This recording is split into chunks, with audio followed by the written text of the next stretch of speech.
Or 1 second. Wait, hold on. Gotta make sure everything is on. Gonna put it on like this. That's duck, and that's it. Okay. So basically, what I'm going over today is a move that is super underrated on Jade. It's super underrated. It's used, but it's not used to the extent that it needs to be used. And that move is this. Stand one. So, there's a few reasons why this move is real good. First of all, on block, it's +2. So that means if you do this and go into back 3, that turns back 3 into a 9-frame mid, because it's 11 on startup. So if you land it on the first frame, it'll be a 9-frame mid. Secondly, you can stagger this as much as you want to because it leads to that. It leads to a KB. And not many people want to get hit by a KB. And also another thing is, what I like to do is I use it a lot more in Jaded because I can do this. So it gives it some mix. You can just finish the string, you can do it once, go into back 3. It's good for throws. To keep them blocking, go for a throw. That means throws come out in 8 frames after this. An 8-frame throw is actually really good. So let's just get down to a couple of things that I've studied with this move that make it real effective. So one thing that makes this move real effective is after this, people like to jump, people like to press, people like to mash or backdash or something like that. So this right here, okay, so I'm showing you. Oh. On hit, that's +10. People gonna mash. They're gonna press, they're gonna try to jump because I think you're gonna walk in and grab. So the reason why you just don't do that, you can just do this because it will slap them on, like right on the first frame. It'll hit them if they're trying to mash or trying to jump or anything. If they let them go a block, it'll clip them and then you can throw. Or you can just go into it and get them a little knockaway or, you know, a cancel or anything like that on hit. But this will clip them if they try to mash. If you land it right on the first frame that it needs to be landed, it'll clip them, they can't mash, and you can keep your turn easily. You can do it into a grab or something like that. The other thing is you can just keep doing this. Because that means that the second one will be 5 frames. This is a 7-frame high. So it'll be 5 frames if you do it again. So it just gets faster the more you do it. And it just, some people like to mash out there. You don't have to respect it, but it is plus frames. So she can go into anything else after. You can do like that. This is a 13 frame. You can turn into 11 frames if you go for this. Stand one into that. You can just stack plus frames. Or you can just go into your normal pressure. That's fine too.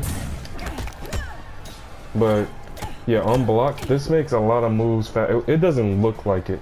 But just on block for them, if they want to press or anything like that, it'll come out faster because this jails them for 2 frames. Also, another thing about this is that it's mixed. Like I was saying earlier, it's mixed, and this is why it's mixed. So obviously 1, 2, that's high, low. You can do this and go into the overhead. The overhead is 28 frames. You can make it come out in 26, and that's mixed. I'm trying to do it. There we go, on the first frame. There you go, that's a full combo right there. Some people can react to it, it just depends on how fast you do it. If they're used to this, if you condition them a lot with this, then they'll be more prone to fall for this. Another thing with this move, but more so the string. So usually when you get corner pressure or like, if you want to trap them in the corner, usually I would do this. That's good too. But another thing that's really good is this, because this slightly jails. It slightly jails. It is -7 on block, but it slightly jails them for a little bit. You can throw a ring and then go for a down 4 or something like that if they try to mash.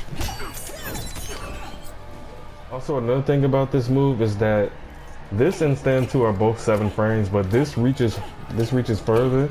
So sometimes it's better to punish with that if it's a move that's like -11 or -12 and it got a little room to it. it's better to go for this because it reaches further. So that's why you usually see me like go for stand one into fatal or something like that instead of this. This is good too, but the only way this is more effective is if you get a quick micro dash. And why try to waste your time with that, because it's usually a 50-50 thing with you. Sometimes you can't cancel the dash and you might get an input error or anything like that. So that's why I just wake up and stand one. As mentioned before, that's mixed too. Obviously, because the fatal blow is an overhead and this is a low. So either way, you can lead into your fatal blow. You can do this if you trust it, or you can get this if you trust that, and then get a full punish on it. I gotta show you real quick. See how much damage. You can go for this one. You can go for that one. You can do that, or the stand 4-1. Okay, 43%. And then this one is 43% also. So that's good. But yeah, this is mixed. And this is real good to use as a punish. So I would recommend you going for this more than 2-1. Even though 2-1 is obviously more damage. You can go into that too, that's fine, because this reaches further though. And one more thing about this move, the most important thing of all is that it's disrespectful. But on a serious note, that's stand one. Stand one is a real underrated move. I would recommend you use it a lot more in your arsenal, especially on block, because it's real good on block. You can do a lot of stuff after that. Let me put them back on block. There we go. You can do a lot of stuff after that. Things come out a couple frames faster. Like that comes out in 8 frames on block.